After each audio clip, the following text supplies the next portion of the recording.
Assalamualaikum warahmatullahi wabarakatuh. Bismillahirrahmanirrahim.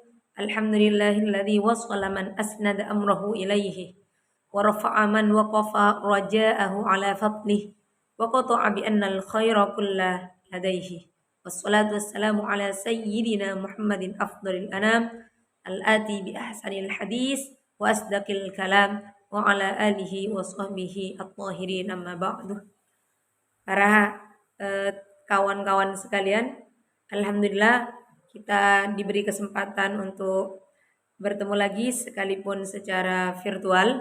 Kita pada kesempatan kali ini akan melanjutkan pembahasan terkait ilmu hadis. Kita malam ini fokus pada hadis ditinjau dari segi kuantitasnya. Kita merujuk pada kitab Minhatul Mu'idh fi Ilmi Mustalahil Hadis karangan Hafidz Hasan Mas'udi.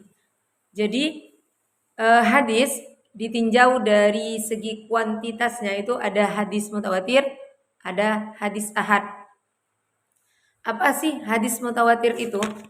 Hadis mutawatir adalah hadis yang diceritakan oleh sekelompok golongan tamna'u al-'ada ittifaquhum 'alal kadhib, yang mana golongan itu tidak mungkin berbohong. Contohnya seperti hadis man kadzaba 'alayya muta'ammidan falyatabawwa maq'adahu minan nar. Barang siapa yang mengada-ngada atas namaku, maka dia membooking tiket daripada neraka. Jadi ini termasuk hadis mutawatir karena diceritakan oleh golongan yang tidak mungkin sepakat untuk berdusta. Lalu yang kedua, daripada hadis ditinjau dari segi kuantitas, ada hadis ahad. Hadis ahad ini adalah hadis yang perawinya tidak sampai derajat mutawatir. Untuk hadis ahad sendiri itu ada hadis masyhur, ada hadis aziz, ada hadis gharib.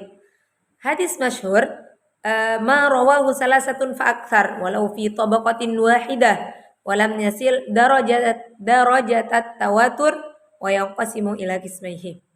Jadi hadis masyhur itu adalah hadis yang satu tingkatannya itu diceritakan oleh 3 atau lebih daripada perawi, namun tidak mencapai derajat mutawatir.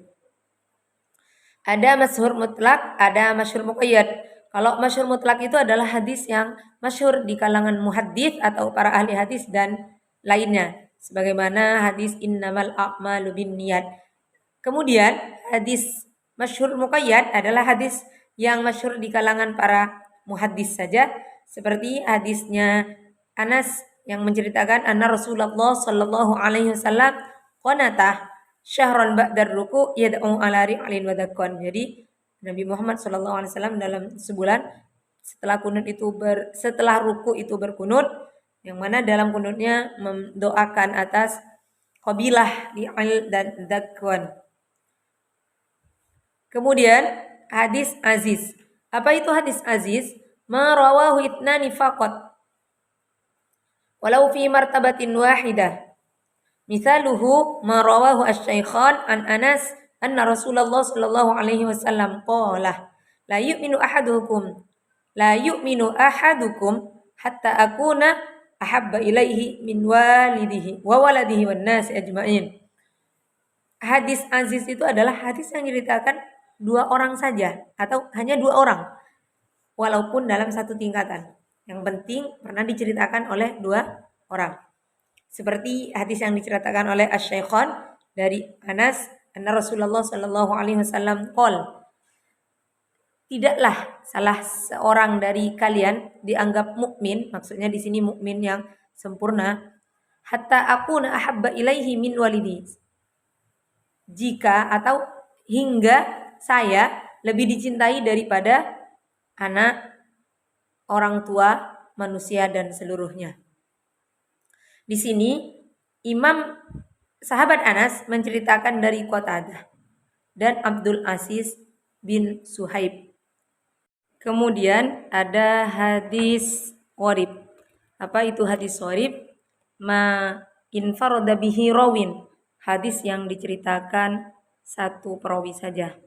Contoh seperti hadis zakat fitrah. Farada Rasulullah sallallahu alaihi wasallam zakat al-fitri an Ramadhan so'an min tamrin aw so'an min sya'irin alal abdi wal hurri wad dzakar wal unsa was saghiri wal kabiri minal muslimin. Di sini letaknya pada kata minal muslimin. Jadi yang mengatakan minal muslimin ini hanya satu perawi saja.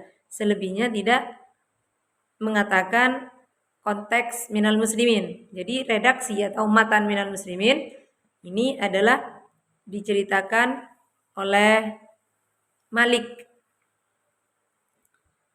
Sedangkan perawi-perawi yang lain tidak menggunakan minal muslimin. Maka dari itu dinamakan hadis warib. Jadi hadis warib itu tidak hanya yang menceritakan perawinya satu tersebut, terkadang pada sanad, terkadang pada sebagian sanad, terkadang pada sebagian matan. Yang penting ada satu perawi yang berbeda dari yang lain, baik itu dalam segi sanad, dari segi matan, itu dinamakan hadis warib. Kemudian hadis warib sendiri terbagi menjadi dua. Wa yanqasimu al-gharibu ila qismaini. Al-awwal al-gharibul mutlaq wa huwa ma in farada bihi sahabiyun aw tabi'iyun. Yang mana ada satu sahabat atau tabi'in yang menceritakan seorang saja. Ats-tsani al-gharibun nasabi wa huwa ma in farada bihi ghairuhuma.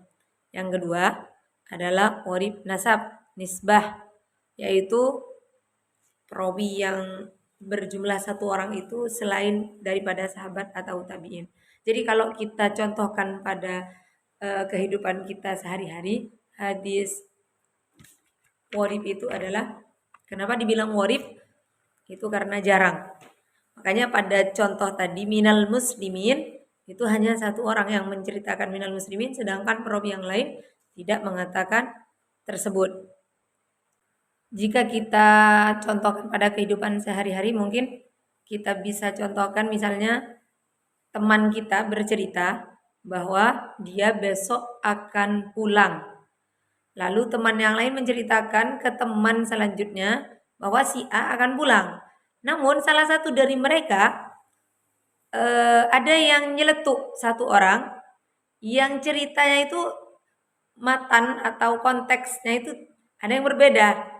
Menceritakan bahwa si A akan pulang dengan berkendaraan motor. Jadi dengan berkendaraan motor ini, yang menyebutkan dengan berkendaraan motor ini hanya satu orang daripada teman-teman yang menceritakan yang lain. Yang lainnya sama dengan teks akan pulang saja, namun ada satu yang mengatakan akan pulang dengan berkendara sepeda motor. Itu jika dicontohkan pada kehidupan sehari-hari. Baik teman-teman semua, untuk pembahasan hadis ditinjau dari segi kuantitasnya, mungkin masih banyak yang perlu kita dalami. Namun karena memang waktu yang agak larut malam, sekarang sudah jam 1 lewat di sini, kita pangkas, kita lanjutkan besok atau lusa, atau bahkan bisa dilanjutkan sendiri dengan membaca talqin ke guru masing-masing. Terima kasih. Mohon undur diri. Assalamualaikum warahmatullahi wabarakatuh.